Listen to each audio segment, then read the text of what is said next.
ಈ ತರ ಮಾಡ್ತಾ ಬಂದ್ರೆ ನಾನು ಏನೋ ಮಾಡೋಣ. ಅಲ್ಲ ಏನ್ ಕಿತ್ತು ದಪಾಟಿಗೆ ಅಂತ ನಿಂಗೆ ಇಟ್ಟಿದ್ದಾರಲ್ಲ ನಾನು. ಇಲ್ಲ ಇಲ್ಲ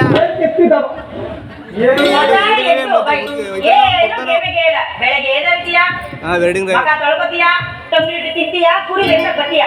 ಅಲ್ಲ ನೀನ್ ಯಾವಾಗ ಕುರಿ ಮೇಯಿಸ್ಕೊಂಡಿದ್ರೆ ನನ್ನ ನೋಡ್ಕೊಳ್ಳೋದು ಹೆಂಗೆ ಅಂತ ನೀನು? ಮದ್ವೆ ಆಗಿ ಎಷ್ಟು ವರ್ಷ ಆಯ್ತು? ಅಲ್ಲ ಕಣೆ, ಮದ್ವೆ ಆಗಿ ಎಷ್ಟು ವರ್ಷ ಆಯ್ತು? ಮದ್ವೆ ಆಗಿ 10 ವರ್ಷ ಆಯ್ತು. 10 ವರ್ಷ. ಮದುವೆ ಆಗಿ 10 ವರ್ಷ ಆಯ್ತು. ಹೊಟ್ಟೆ ಒಳಗಡೆ ಒಂದು ಇಲಿ ಮರಿನೂ ಕೊಡಕ್ಕಾಗಿಲ್ಲ. ನೀನು ಬಿಸಿ ಬಿಸಿ ಹಿಟ್ಟು ಮಾಡಿ ತಂದು ಕೊಡ್ಲ? ಅಲ್ಲ ಕಣೆ, ನೀನು 3 ದಿನಕ್ಕೆ ನಮ್ಮ ಅಪ್ಪನ ಮನೆಗೆ ಹೋಗ್ಬೇಕು, ನಮ್ಮ ಅಪ್ಪನ ಮನೆಗೆ ಹೋಗ್ಬೇಕು, ನಾನು ಎಲ್ಲೇ ಕೊಡೋದೇ ಮಗುವ. ಅಲ್ಲ ನಾನೇನೋ 3 ದಿನಕ್ಕೆ ಹೋಯ್ತೀನಿ, ನೀನು ಒತ್ತಡ ಇದ್ರೆ ಕುರಿ ಮೇಯ್ತಾ ಬರ್ತೀಯ, ಸಾಯಂಕಾಲ ಆದ್ರೆ ಗೊಟ್ಟೆ ಹೊಡ್ಕೊಂಡು ಮಲ್ಕೋತೀಯ. ಮಗ ಎಲ್ಲ ಆಯ್ತೈತೆ ಬಂದ್ರೆ ಇಲ್ಲ ಆಯ್ತದೆ. ಅದಕ್ಕೆ ನೀನ್ ಸಾಕಾಗದೆ ಬರ್ಬೇಕು ಅಂದ್ರೆ ಕುರಿಗಳನ್ನೆಲ್ಲ ಮಾರಾಕು. ಕುರ್ಗಳು ಮಾರಾಕ್ಬಿಟ್ರೆ ನಾವೇನವ ಮಾಡೋದು? ಒಟ್ಟಿಗೆ ಕುರಿ ಮಾಡಿ ಕುರ್ಗಳು ಮಾಡಿ ತಂದಾಕಿಲ್ವ ಮನೆಗೆ? ಏನ್ ದೊಡ್ಡ ಮಜ. ಹೋದ ವರ್ಷ ತಂದಾಕಿರೋದನ್ನ ಈ ವರ್ಷದ ಗಂಟ ತಿಂತಾ ಇದೆಯಲ್ಲ.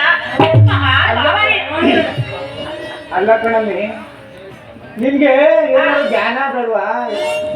ಕುರಿ ಮೇಯ್ತಾ ಕೂತಾನೆ ನನ್ ಗಂಡ, ಜಲ್ದಿ ಇಟ್ಟ ಮುದ್ದೆ ತಕೋಬೇಕು ಅನ್ನೋ ಜ್ಞಾನ ಬೇಡವಮ್ಮೆ? ಅಲ್ಲ ನಿನ್ಗೂ ಜ್ಞಾನ ಮಾಡುವ?